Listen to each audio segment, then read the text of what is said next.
The way the story begins in the Quran is that Allah Azza wa Jal describes a child who came up to his father to tell him a dream. Seeing a dream is not an accomplishment. That's not an accomplishment. But seeing a dream and then having the intelligence and the insight and the wisdom to figure out what it means, now that's a pretty amazing accomplishment. So what Allah decides, there are so many endless conversations that happen between parents and children, and Allah decides to highlight this one dialogue between Yusuf and his father. Of all the things he could have highlighted, he highlights this dialogue. There are other major events in the story. He gets kidnapped, that's a pretty major event. He gets thrown in a well, that's a pretty major event. He gets taken out and sold as a slave, as a child slave, that's a major event. He gets falsely accused and thrown into jail later on. Before that, he tries to get tempted by the minister's wife. Then he gets thrown into jail. Then he spends many years in jail. There are several major events that are talked about in this story. And in the beginning of the story, instead of what you would think is a major event, is just a small conversation. And in this conversation, Yusuf alayhi salam is just expressing a dream that he saw, but his father validates him immediately. And that's really the khutbah today. Well, first of all, he warns him. لا تقصص رؤياك على إخوتك فيكيدوا لك كيدا. Don't tell this dream that you saw of yours to your brothers. Now, he knows, Yusuf alayhi salam already knows, Yaqub alayhi salam already knows, this has something to do with your brothers.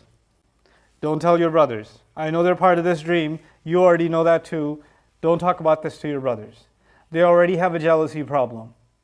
They're going to scheme something against you. They're going to get even more aggravated towards you. Now, he's a child. Sometimes you say we shouldn't have negative conversations in front of children. We should shield them. We should protect them. But sometimes it's in their best interest to know who's good for them and who's not good for them. Which uncle to stay away from. Which brother to stay away from sometimes. Not every family situation is ideal. And sometimes parents don't want to hear. Sometimes children come and say, my brother did this, or my sister did this, or this one did this, or this one. And he said, I don't want to hear it. Stop talking. The idea being sometimes we don't want to hear it, or we don't want to deal with a conflict that actually exists. And this father has the sense to know, listen, you need to look out for your brothers. You don't be naive. You're young, they're older, but don't talk about these kinds of things with them. لا تقصص رؤياك على إخوتك.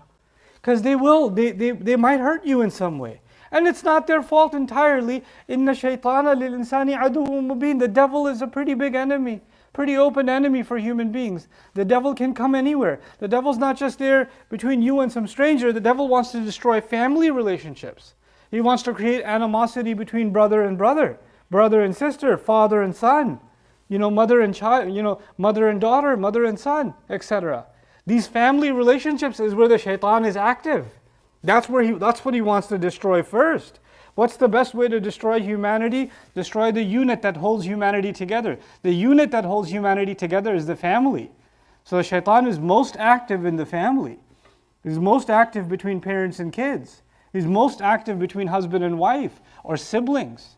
That's where he's most active. These blood ties or these sacred ties, that's what he wants to destroy first. If these are destroyed, what's left of humanity? Then it's all gone. And then there's the shelter, the protection that family brings is gone. And so he's successful in his scheme. So first thing that Yaqub tells his son is what to be careful about. And that's again something we learn about us and our children. We have to warn our kids about things they should be careful about. And we should also be warning our kids about people in our own family sometimes that may be toxic.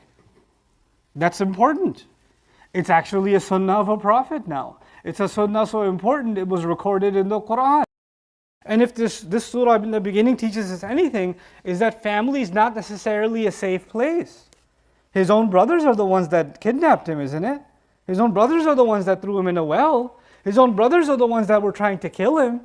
So it's not always the case that just because someone's family, oh, it's okay, they're with their cousin, it's okay. Oh, it's okay, it's just their uncle. No, don't be naive.